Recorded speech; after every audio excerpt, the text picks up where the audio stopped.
नमस्कार दोस्तों, स्वागत आपका एक और नई वीडियो में।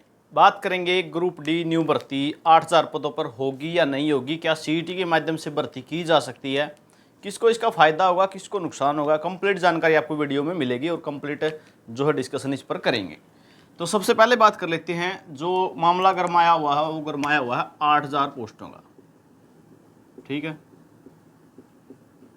तो क्या 8000 पदों पर नई भर्ती ग्रुप डी की जाएगी? तो बिल्कुल की जाएगी, क्योंकि आपको पता है विधानसभा इलेक्शन है आगे और मुख्य मुद्दा रहेगा जो बेरोजगारी का ही है, क्योंकि जो लोकसभा में जो हार का सामना करना पड़ेगा जिन भी सीटों पर, वो कारण रहेगा बेरोजगारी का सबसे बड़ा।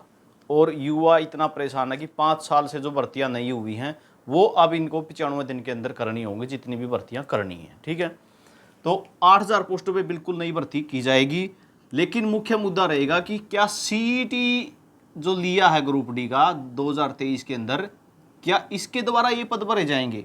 तो बिल्कुल भरे जा सकते हैं। सीईटी की पॉलिसी में ये बात इन्होंने लिख रखी है, जो स्कोर है सीईटी का वो आपको पता है 3 साल के लिए वैलिड है। ठीक है, 3 साल के लिए वैलिड है और इस सीईटी के स्कोर के माध्यम से 8000 पदों को बिल्कुल भरा जा सकता है। ठीक है, जो कैंडिडेट अभी जो लिस्ट लगी हुई है, ठीक है, उसकी जो कट ऑफ है उससे 1 नंबर 2 नंबर 3 नंबर 4 नंबर या 5 नंबर तक नीचे रह गए हैं, उनको सीधा सीधा फायदा होगा 8000 पदों की भर्ती वाला। ठीक है, क्योंकि 8000 पदों पर जो भर्ती सीईटी के माध्यम से ही की जाएगी तो बिल्कुल फायदा है। ठीक है, जो नए कैंडिडेट जिन्होंने अभी 10वीं की है या 12वीं की है कह सकते हैं, ठीक है, या जिसको पिछले सीईटी में फॉर्म भरने का मौका नहीं मिला, जो भर नहीं पाया, वो फिर भी पिछड़ जाएंगे इन भर्तियों में। ठीक है, अगर ये इसी सीईटी के माध्यम से भरी जाती हैं तो। ठीक है, और मुख्य मुद्दा क्या रहेगा, अगर इन 8000 पोस्ट निकाली जाती हैं, ठीक है, ये 8000 पोस्ट अगर निकाली जाती हैं, सीईटी के माध्यम से ही भर्ती करना चाहती है सरकार, तो जो कैटेगरी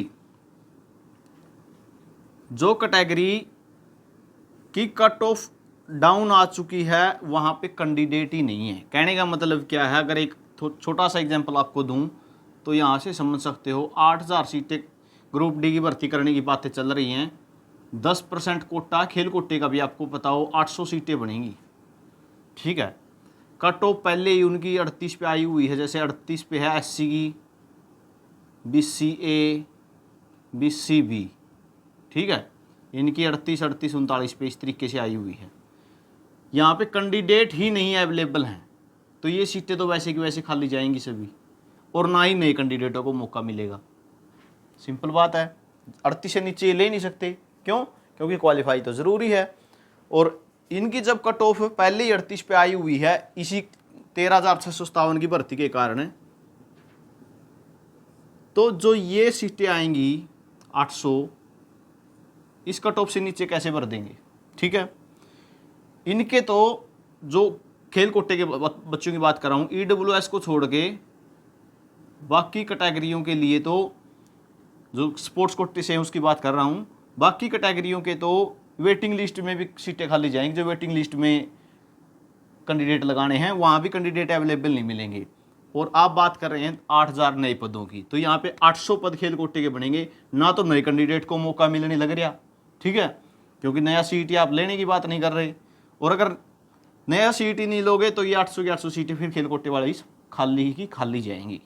ठीक है, तो ये भी एक बड़ा नुकसान है खेल कोटे वालों को। तो देखा जाए तो अगर सीईटी 2023 के माध्यम से ही 8000 पदों पर भर्ती की जाती है, दिन इनके पास 95 रहेंगे, 15 सितंबर के लगभग आचार संहिता लगेगी।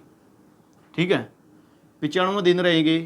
अगर 8000 पदों पे ग्रुप डी की भर्ती करनी ही है तो नया एग्जाम लेके भी की जा सकती है। अब जो वेटिंग लिस्ट में है 1-2 नंबर नीचे, वो सोचेंगे कि ये क्या कह रहे हैं। ठीक है, तो ये सीटें इतनी जो है बिल्कुल क्लियर खाली जाएंगी। अब देखने का मामला ये है कि क्या सीईटी 2023 के माध्यम से ही भर्ती होगी। बाकी कोशिश यही रहेगी कि सीईटी 2023 के माध्यम से ही ये भर्ती करें, क्योंकि अगर एडवर्टाइजमेंट करेंगे नया सीईटी लेंगे तो उसमें लगेगा टाइम, एडमिट कार्ड भी जारी होंगे। ठीक है, फार्म भी भरवाए जाएंगे, एडमिट कार्ड भी जारी होंगे, फिर जो है रिजल्ट जारी किया जाएगा, उसकी स्क्रूटनी भी करवाई जाएगी, तो प्रोसेस लंबा रहेगा।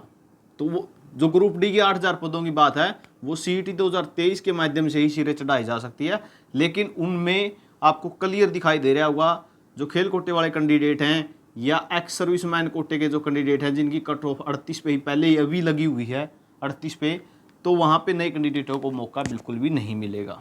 ठीक है, जर्नल कैटेगरी की जैसे अभी 80 पे लगी हुई है, ठीक है, उसमें तो बहुत कैंडिडेट है, नीचे तक वेटिंग लेके जा सकते हो आप, EWS की ले जा सकते हो, BCA की ले जा सकते हो, BCB की ले जा सकते हो, S कैटेगरी के ले जा सकते हो, PWD कोटे के ले जा सकते हो, लेकिन एक्स सर्विसमैन और खेल कोटे वालों को तो सीधा नुकसान होगा इसमें। ठीक है, तो ये मामला है, अच्छे से समझ गए होगे। ठीक है, अगर 8,000 पद CET 2000, कोशिश यही रहेगी सरकार की भी कि CET 2023 वाले से ही भरें, क्यों नहीं तो फिर प्रोसेस लंबी होगी, इतना टाइम नहीं है। ठीक है, इतना टाइम नहीं है क्योंकि ग्रुप डी की जो भर्ती 13,657 पदों पे चली हुई है उसकी सेकंड लिस्ट भी लगानी है, वेटिंग लिस्ट भी लगानी है। ठीक है, डिपार्टमेंट भी देने हैं, वो चलो अलग मामला रहेगा, लेकिन उसके बाद 8,000 पदों पे नई भर्ती निकालना, फार्म लेना, उसकी जो है करेक्शन का मौका देना और उसके बाद एग्जाम लेना साथ में और बाद में फिर उसकी DB कराना, तो ये इतना पॉसिबल इतना जल्दी नहीं हो पाएगा। आपको पता है HSSC जितना स्पीडली काम करती है। ठीक है, तो ये मामला रहेगा। हाँ, इसके माध्यम से सिर्फ रिजल्ट निकालना है, सीधी ज्वाइनिंग हो जाएंगी। आपको पता ही है CET पहले ही लिया हुआ है, स्कोर सभी का है ही, सिर्फ कट ऑफ डाउन करके रिजल्ट निकालना है। और ये CET की पॉलिसी में मेंशन भी है कि आप 3 साल तक जो है इस पे इसी स्कोर पे भर्ती कर सकते हैं। तो ये मामला रहेगा। ठीक है, अच्छे से समझ गए होंगे मामला क्या है, नुकसान सबसे ज़्यादा किसको होना है। ठीक है, और नए जो कैंडिडेट हैं उनको तो मौका मिलेगा ही नहीं, जो 10वीं अभी जिन्होंने 10वीं की है।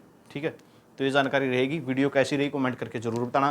कुछ भी आपको पर्सनली मेरे से पूछना है तो मेरा इंस्टाग्राम अकाउंट है RK न्यूज़ अपडेट के नाम से।